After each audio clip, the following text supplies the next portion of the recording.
Orang-orang seperti Harry Pras ini hanya berani di depan layar saja, namun kalau dia diajak bertemu langsung, dia tidak akan berani. Ini sudah banyak orang-orang seperti Harry Pras ini. Dia hanya jadi macan di depan layar, tapi dia kucing yang sakit. Dia seperti tikus ketika berada di luar. Fenomena-fenomena yang terjadi di zaman sekarang, banyak orang yang tidak berpendidikan, dia sok pintar. Banyak orang-orang yang tidak berpendidikan, yang sok pintar, yang sok alim, yang sok mengerti.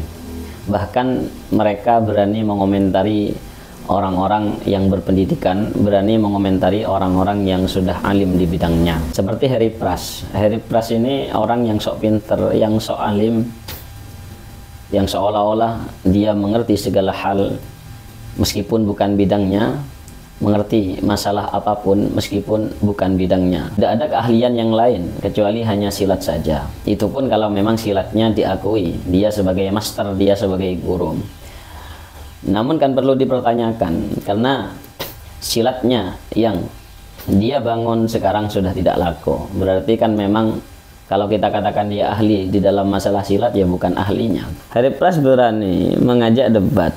Harry Pras seolah-olah berani mengajak debat ulama-ulama besar. Kita akan ketemu nanti di pengadilan, dan saya akan meminta kepada pengadilan untuk mendatangkan Habib Umar, karena Habib Umar sudah digadang-gadang sebagai orang yang sudah hafiz, dan kepada Bahar Smith juga demikian. Kita ketemu di universitas ternama untuk mengadakan dialog dengan apa yang saya tanyakan kepada Bahar Smith. Beranikah dia menjawab atau tidak berani? Terus yang ketiga kepada Gus Baha. Nah, Gus Baha ini pasti nonton, teman-teman. Gus Baha ini pasti nonton dengan video ini. Nggak mungkin tidak. Tapi pertanyaannya, apakah beliau berani untuk menjawab pertanyaan ini? Iya, mengatakan berani mengajak debat Habib Umar, berani mengajak debat Gus Baha, berani mengajak debat Habib Bahar bin Smith. Dia seolah-olah berani memang mengajak debat mereka, tapi yang jelas itu hanya ngedebus saja. Memang apa sih keilmuannya Pras? Tidak ada sama sekali. Kenapa Pras kok seolah-olah berani mengajak debat mereka? Karena dia memang tujuannya untuk membuat konten kontroversi saja. Tidak lain tidak bukan hanya itu tujuannya, yaitu mendapatkan uang yang sangat banyak. Ada tujuan yang lain. Dan sekarang anehnya juga, Pras ini didewa-dewakan, dipuja-puja oleh para pengikutnya Pras. Dipuja-puja para pengikutnya Pras, didewa-dewakan para pengikutnya Pras. Kalau mereka, para pengikutnya Pras itu mau berpikir dengan akal yang sehat, mau berpikir dengan hati yang jernih, tidak mungkin dia mengikuti Pras. Karena kalau kita mau berpikir, Pras ini siapa? Pras ini kan hanya orang yang bisa memfitnah saja, yang dari mulutnya hanya keluar kata-kata kotor saja, kata-kata fitnah, kata-kata caci maki saja. Kenapa mereka para pengikutnya itu kok memuja-muja Pras? Ini kan perlu dipertanyakan. Kenapa para pengikutnya kok mendewakan Pras? Ini kan perlu dikoreksi akalnya. Ini membuktikan bahwasannya para pengikut Pras, para pemuja Pras ini berarti SDM-nya sangat rendah. Menunjukkan bahwasannya SDM-nya rendah. Orang-orang yang juga tidak berpendidikan. Kan itu masalahnya di sini. Orang-orang Wahabi pun malu ketika Pras itu berada di kelompok mereka. Karena saling pendapatnya Pras ini berbeda dengan orang-orang Wahabi sendiri. Dan bukti ada tokoh Wahabi yang berbicara seperti ini. Banyak di antara konten kreator yang berdakwah tanpa ilmu. Nggak ada ilmu sama sekali yang disampaikan sama dia. Namun yang sangat disayangkan, orang-orang seperti ini menisbatkan diri kepada manhaj salaf. Menisbatkan diri kepada manhaj salaf. Kan sangat lucu ketika Pras itu dipuja-puja. Dia dengan tokoh Wahabi saja banyak berbedanya. Lantas para pengikutnya Pras ini ikut siapa? Ya Pras saja tidak ikut Wahabi. Banyak yang berbeda dari Wahabi sendiri.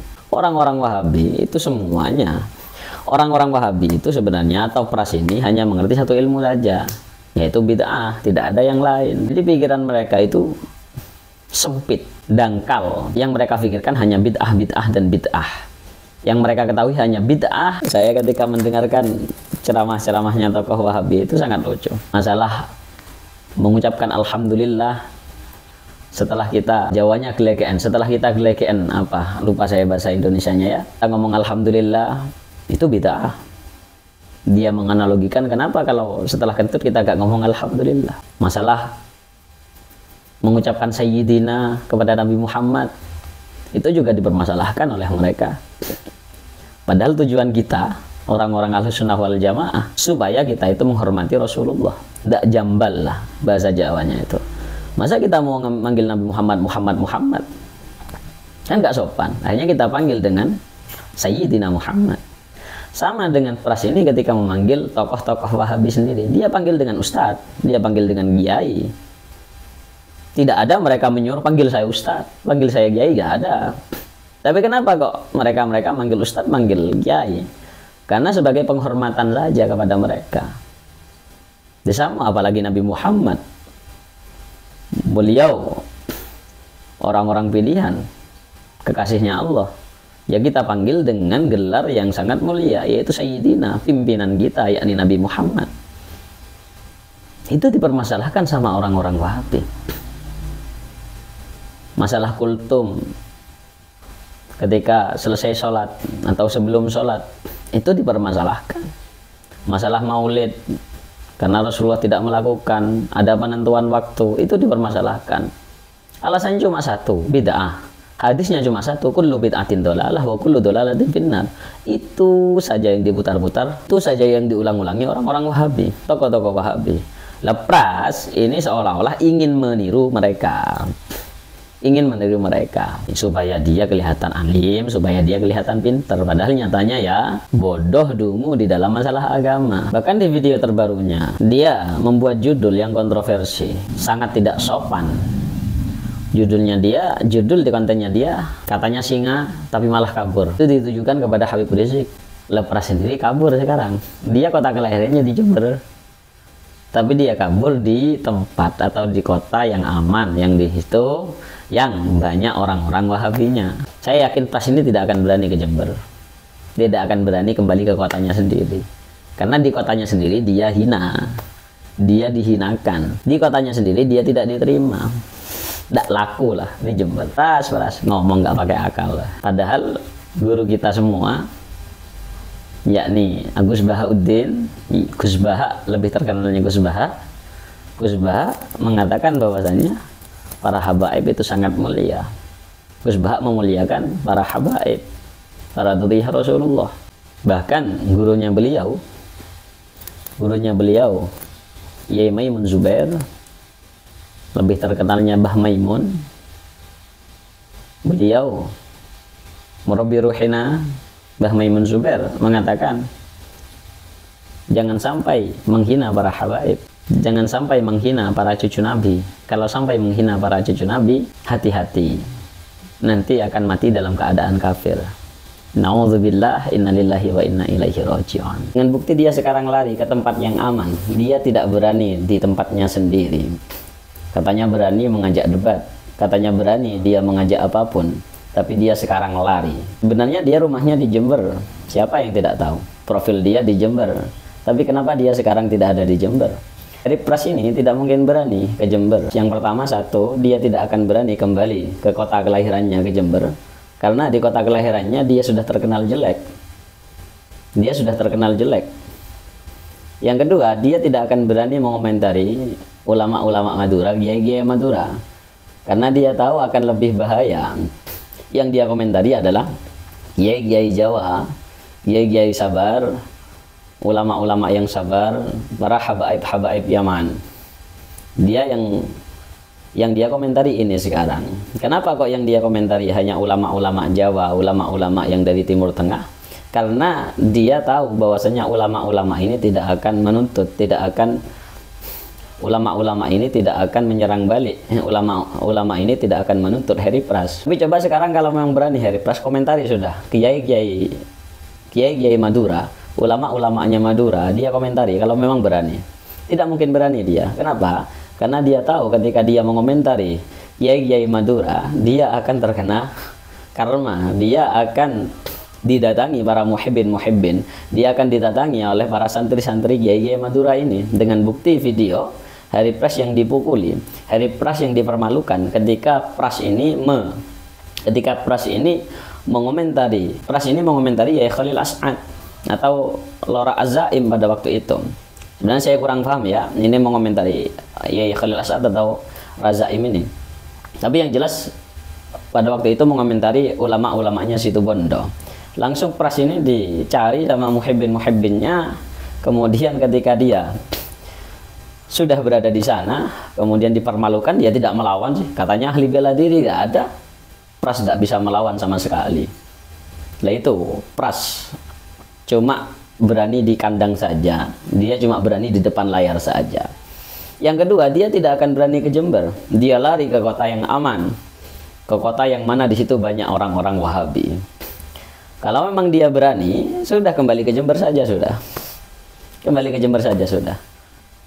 Pras itu hanya apa ya, tikus lah atau kucing yang sakit lagi. Dia tidak akan berani kemana-mana. Dia hanya berdiam di tempat yang aman. Dia komentari Habib Rizik video terbarunya. Habib Rizik katanya singa, tapi malah kok kabur. Pras, kamu itu tidak merasa tak kalau kamu kabur mulai dulu? Kamu tidak berani kembali ke kota kamu sendiri. Pras ini gak akan berani kembali ke kota kelahirannya. Dan itu camkan. Pras ini seolah-olah didewakan sama pengikutnya. Aduh, didewakan dari apanya gitu. Dipuja-puja dari apanya Pras ini. Ini kan membuktikan bahwasannya SDM pengikut Pras itu SDM yang sangat rendah. SDM-nya SDM rendah. Kalau mereka mau berpikir dengan akal yang sehat, tidak mungkin dia ikut Pras yang tidak berilmu sama sekali. Kalau dia mau berpikir dengan akal yang sehat, dia tidak akan mengikuti ajaran-ajaran Pras, ajaran-ajaran Pras Sontoloyo ini. Tidak mungkin. Ini membuktikan bahwasannya memang SDM para pengikut Pras ini SDM rendah, orang-orang awam yang tidak mengerti agama, orang-orang awam yang hanya mantuk-mantuk, yang hanya ngangguk-ngangguk ketika Pras berbicara. Pras ini orang-orang yang hanya bisa memelintir perkataan saja, hanya pintar memotong video saja, dan dia buat fitnah, buat caci maki, dia buat kontroversi, dia menganalogikan seolah-olah itu masuk akal, namun itu hanya ngedabrus saja, omongan-omongan yang tidak, omongan-omongan murahan, omongan-omongan yang penuh fitnah. Kemudian di video Pras lagi, dia seolah-olah menantang Habib Bahar, menantang Gus Baha, menantang Habib Umar bin Hafid, menantang Ustadz Nuruddin, atau menantang ulama-ulama yang lain untuk berdebat di muka umum, untuk berdebat di halayak umum, di universitas, seolah-olah dia berilmu, seolah-olah dia berani untuk berdebat. Tapi nyatanya kalau kita lihat di videonya Sani Uye, di kontennya Sani Uye, Pras ini pernah di chat sama Sani Uye, diajak bertemu, tapi Pras malah gak berani sama sekali. Nah, ini mohon maaf, setingkatan Sani Uye saja gak berani Pras untuk bertemu, untuk berdebat. Lo kok malah mengajak debat Gus Bah, mengajak debat Habib Umar bin Hafid. Yang jelas kan ini tidak masuk akal. Yang jelas kan hanya ngedabrus saja. Kenapa dia seolah-olah berani mengajak debat para ulama itu? Karena dia membuat kata-kata, memelintir kata-kata yang kontroversi, sekiranya kontennya itu ditarik, yang sekiranya kontennya itu laku, yang sekiranya kontennya itu dilihat oleh pengikut-pengikut Pras. Itu memang tujuannya, karena tujuan Pras tidak lain hanyalah mendapatkan subscriber, mendapatkan uang yang sangat banyak. Itu saja sudah sebenarnya. Tidak ada dia tujuan untuk berdakwah, tidak ada sama sekali. Kalau memang berani Pras, kalau Pras memang berani, tidak usah ke Gus Baha sudah. Kalau yang punya nomornya Pras, kirim ke saya, tak ajak debat saya. Tidak usah ke ulama-ulama yang besar, tidak usah ke kiai-kiai Jawa sudah. Apalagi ke Habib Umar bin Hafid, tidak usah sudah. Banyak di komentar-komentar konten saya, banyak yang ngajak sparring Pras, banyak yang ngajak berdebat Pras. Bukan saya, tapi para penonton channel saya. Kalau memang Pras berani, tanggapi itu. Beneran datang ngajak debat. Itu yang harusnya dilakukan Pras. Bukan cuma ngomong di HP, siapapun bisa. Meskipun orang gila pun bisa ngomong di depan HP.